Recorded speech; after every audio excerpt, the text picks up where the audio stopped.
பங்குச்சந்தை ஒரு வாரம் நல்ல ஒரு டவுன் ட்ரெண்டுக்கு அப்புறம் திரும்பியும் மேலே வர ஆரம்பிச்சிருக்காங்க.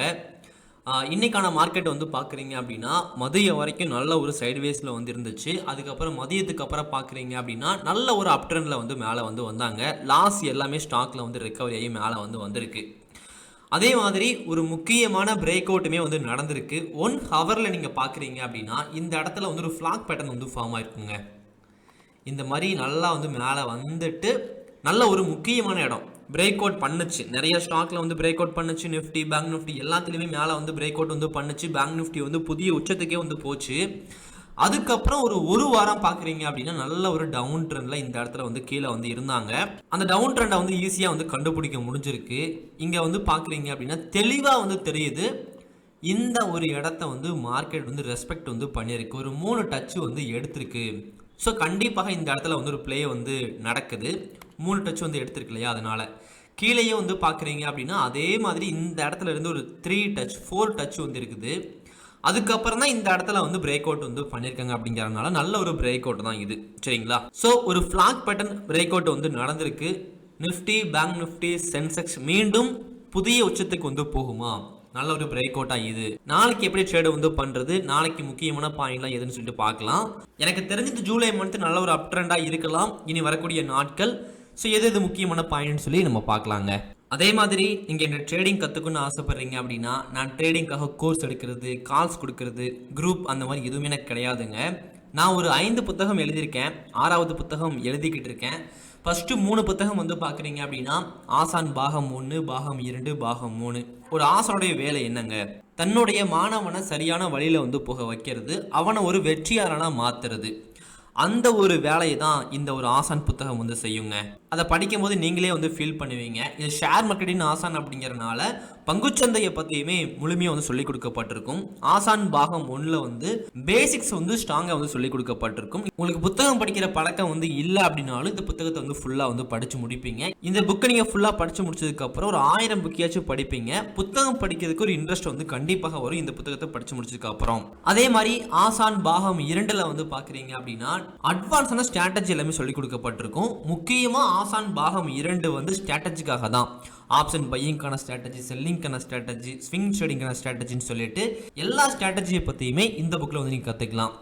ஆசான் பாகம் 3ல் வந்து பார்க்குறீங்க அப்படின்னா பங்குச்சந்தையில் நஷ்டமே இல்லாமல் ட்ரேடு பண்ணுறதுக்கு என்னெல்லாம் ஸ்ட்ராட்டஜி இருக்கோ, என்னெல்லாம் வழிகள் இருக்கோ அதை வந்து சொல்லிக் கொடுக்கப்பட்டிருக்கும். இந்த 3 புக்கையும் கம்ப்ளீட்டாக படித்து முடிச்சிட்டிங்க அப்படின்னா ட்ரேடிங்காக ஒரு கோர்ஸ் போக வேண்டிய அவசியம் வந்து கிடையாது. நீங்கள் ஒரு கோர்ஸ் வந்து நிச்சயமாக எடுக்கலாங்க. சரி, ஓகே, டைம் இருந்த புக்கு வாங்கி படித்து பாருங்க. அதே மாதிரி படித்து முடிச்சவங்க ஃப்ரீ கோர்ஸுமே வந்து வாங்கிக்கோங்க. நான் ஒரு கோர்ஸ் வந்து எடுக்கிறேன்னா அதில் என்ன சொல்லி கொடுத்துருப்பனோ அதுதான் அந்த கோர்ஸில் வந்து சொல்லிக் கொடுக்கப்பட்டிருக்கும். நீங்கள் ஃப்ரீயாகவே வந்து வாங்கிக்கலாம். 3 புத்தகம் வாங்கி படிச்சிருந்தீங்க அப்படின்னா வாட்ஸ்அப்பில் கான்டாக்ட் பண்ணி அந்த கோர்ஸ் வந்து நீங்கள் ஃப்ரீயாக வந்து வாங்கிக்கலாம், சரிங்களா?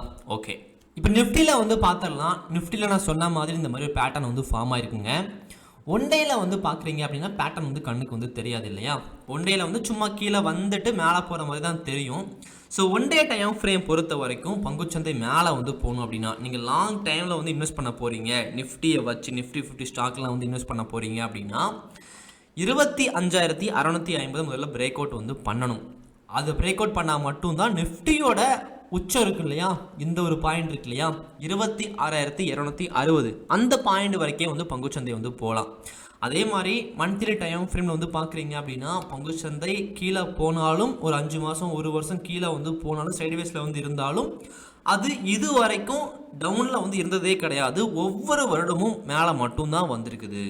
அதை நீங்கள் இங்கேயே வந்து பார்க்கலாம். 2010 2009 கீழெல்லாம் வந்து போயிருப்பாங்க. ஆனாலும் பங்குச்சந்தை மீண்டு எழுந்து மேலே தான் வந்து வரும். இதை நீங்கள் எப்படி வேணாலும் பார்க்கலாம். இதோட ஸ்ட்ராட்டஜியாவை கூட உருவாக்கி நெட் ட்ரேடு வந்து பண்ண முடியும். திங்க் பண்ணி பாருங்கள். ஓகே, இப்போ 1 ஹவரில் வந்து பார்க்குறீங்க அப்படின்னா இதை வச்சு எப்படி நெட் ட்ரேடு வந்து பண்ணலாம்.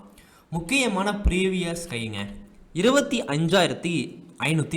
அதே மாதிரி ஆல்ரெடி வந்து மேலே வந்து பிரேக் அவுட் வந்து பண்ணிட்டாங்க. இந்த இடத்துல பிரேக் அவுட் பண்ணுற அன்னைக்கு நம்ம ட்ரேடு வந்து பண்ணியிருக்க முடியாது. ஏன்னா பிரேக் அவுட் பண்ண கேண்டிலே வந்து கடைசி கேண்டில் தான் இல்லையா? அப்போ ட்ரேடு வந்து பண்ணியிருக்க முடியாது. இப்போ நாளைக்கு வந்து ட்ரேடு வந்து பண்ணும் இல்லையா?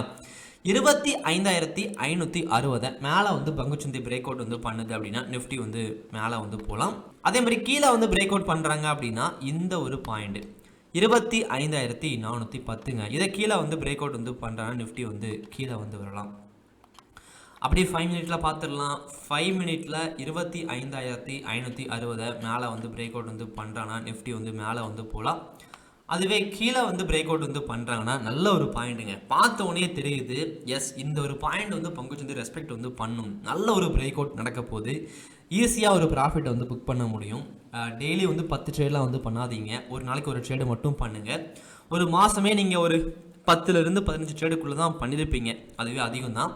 ஆனால் மேக்ஸிமம் வந்து ப்ராஃபிட் தான் வந்து பண்ணியிருப்பீங்க. ஏன் அப்படின்னா நீங்கள் ஒரு நாளைக்கு ஒரு ட்ரேடு தான் நீங்கள் பண்ணுறீங்க. அப்போ நிச்சயமாக ப்ராஃபிட்டில் தான் இருப்பீங்க. வெயிட் பண்ணி பொறுமையாக நீட்டாக என்ட்ரி கொடுத்து ட்ரேடு வந்து பண்ணுங்கள். சரிங்களா? ஓகே. ப்ரீவியஸ் லோ 25,410ங்க. அப்படி சென்செக்ஸ் வந்து பார்த்துடலாம். சென்செக்ஸில் 1 டே டைம் ஃப்ரேமில் இன்னொன்று சொல்லிடுறேன். நீங்கள் வீடியோ வந்து புதுசாக வந்து பார்க்குறீங்க அப்படின்னா, நான் இதுக்கு முன்னாடி வந்து போட்டிருப்பேன் இல்லையா, இந்த மாதிரி ப்ரீவியஸ்க்கெல்லாம் மார்க் பண்ணி கொடுத்துருப்பேன் இல்லையா, அந்த வீடியோவில் சொன்னது நடந்திருக்கா இல்லையா செக் பண்ணி பாருங்கள். நீங்களே ஒரு வீடியோ எடுத்துகிட்டு இந்த டேட்டை வந்து பார்த்துட்டு அன்னைக்கான டேட் வந்து வச்சுக்கோங்க. சரிங்களா? இந்த டேட்லாம் கீழே வந்து பார்க்க முடியும்.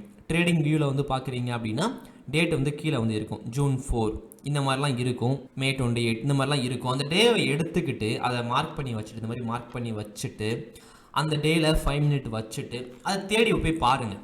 நான் சொன்னது நடந்திருக்கா இல்லைன்னு சொல்லி பாருங்கள். அதிலேயே தெரிஞ்சிடும் இந்த ஸ்ட்ராட்டஜி வந்து ஒர்க் ஆகுதா இல்லையா, எந்த அளவுக்கு வின்னிங் ரேட் வந்து கிடைக்குதுன்னு சொல்லிட்டு. இந்த மாதிரி நீங்கள் பேக் டெஸ்டிங் வந்து பண்ணாலே இந்த மாதிரி நிறைய ட்ரிக்லாம் கண்டுபிடிச்சி நீங்கள் ஓனாகவே ட்ரேடு வந்து பண்ண முடியும். கால்ஸ் வாங்கி சும்மா ட்ரேடு பண்ணுறதுக்கு இப்படி நீங்களே கற்றுக்கிட்டு ட்ரேடு வந்து பண்ணுறீங்க அப்படின்னா யாரையுமே நம்பாமல் நம்ம வாழ்க்கையில் வந்து இருக்கலாம் இல்லையா? பங்குச்சந்தைக்கு நம்ம ஏன் வந்திருக்கோம்? பணம் சம்பாதிக்கணும். யாருடைய உதவியுமே இல்லாமல் ட்ரேடு வந்து பண்ணணும். அதுக்காக தானே.